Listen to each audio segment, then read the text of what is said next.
One best practice that we recommend at Replo is to minimize the use of only child containers. It is natural to rely on containers to create and group elements.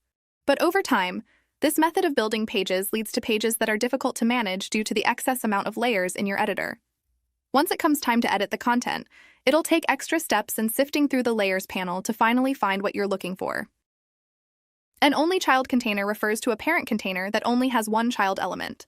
This is usually an indication that the only child container is redundant, and the styles and properties applied to both containers can be consolidated into one single container, although there are exceptions to this.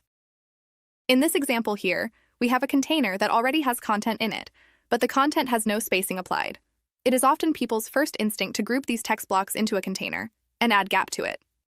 However, as the page continues to grow, more and more only children containers get created. Instead, we can apply the gap that was on the only child container onto the original parent container. This way, we reduce the number of total containers on the page, get rid of all only child containers, and still maintain that same visual treatment. Another use case is when users want custom spacing within a container that already has gap applied. For example, let's say we want this button to be further away from the other elements.